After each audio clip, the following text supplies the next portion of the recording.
Is it worth upgrading the rear sway bar on the C7 RS6, and what are the benefits?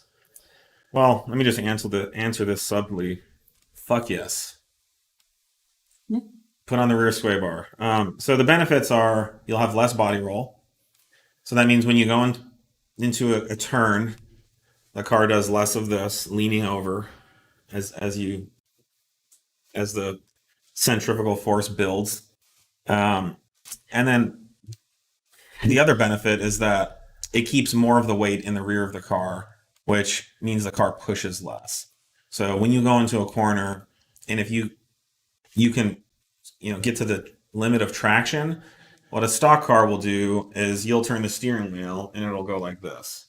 So instead of going like this, you go that way. With the rear sway bar, the car is going to do less of that in turn. Now, it's not going to turn your car into an F1 car, but we've had actually customers think that it would, and it didn't.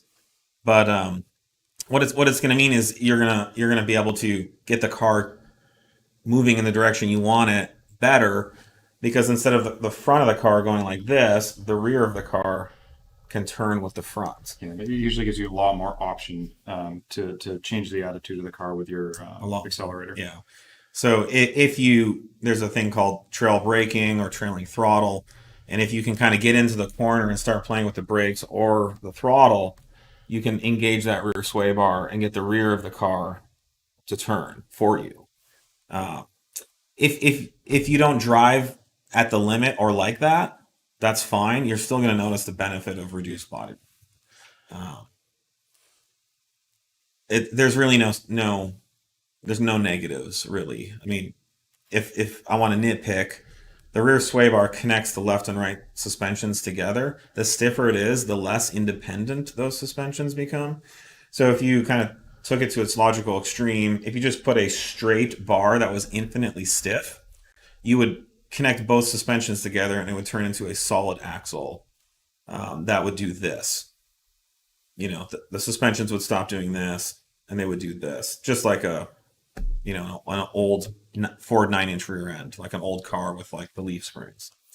Our sway bar is stiffer than stock, but it's not infinitely stiff, so it still twists and bends.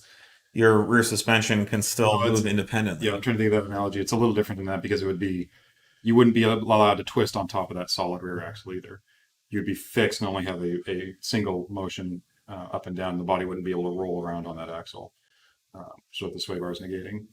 Yeah, I guess you're right because of the way the springs mount to the body. It's a tough one to visualize, but you'd have a solid link that just slots up and down basically. Regardless, the suspensions would not move independently from each other. They would be rigidly tied together, and to Nate's point, it would basically eliminate any suspension.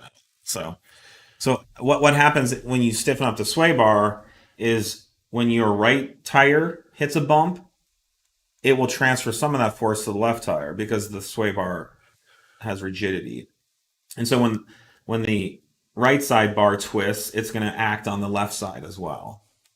Practically speaking, we designed the sway bar to ensure that effect is minimal or non-existent so that you would never feel it. That would certainly be negative if you're driving down the road and you hit a bump on this side and your car's like doing this.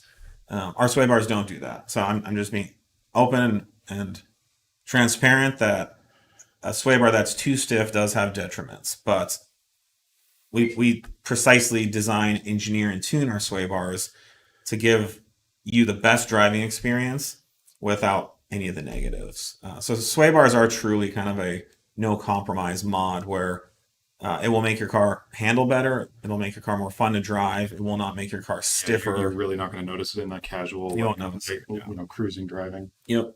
So it's a great mod. You should definitely do it. I guarantee you'll like it. And this is why we've started focusing so much on sway bars in the last 7-8 years, is because it's a great mod. It can go on every car.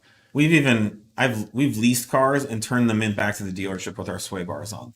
And the cars get inspected, and they don't even say anything. Yeah. And I'm sure whoever ends up with that car is like, sweet. Like, man, this S3 handles way better than the other ones actually. We had a customer telling us this weekend he traded his GTI to an Audi dealership, and LA bought an S4, and the dealership left our rear sway bar and Nice. called it a driver experience package and raised the MSRP by There you go. What's the name of this deal? get the details. Get sales on these, man. We need to sign them up. That's a smart dealer. Right. Wow. No, seriously, that's really cool. That's good to hear.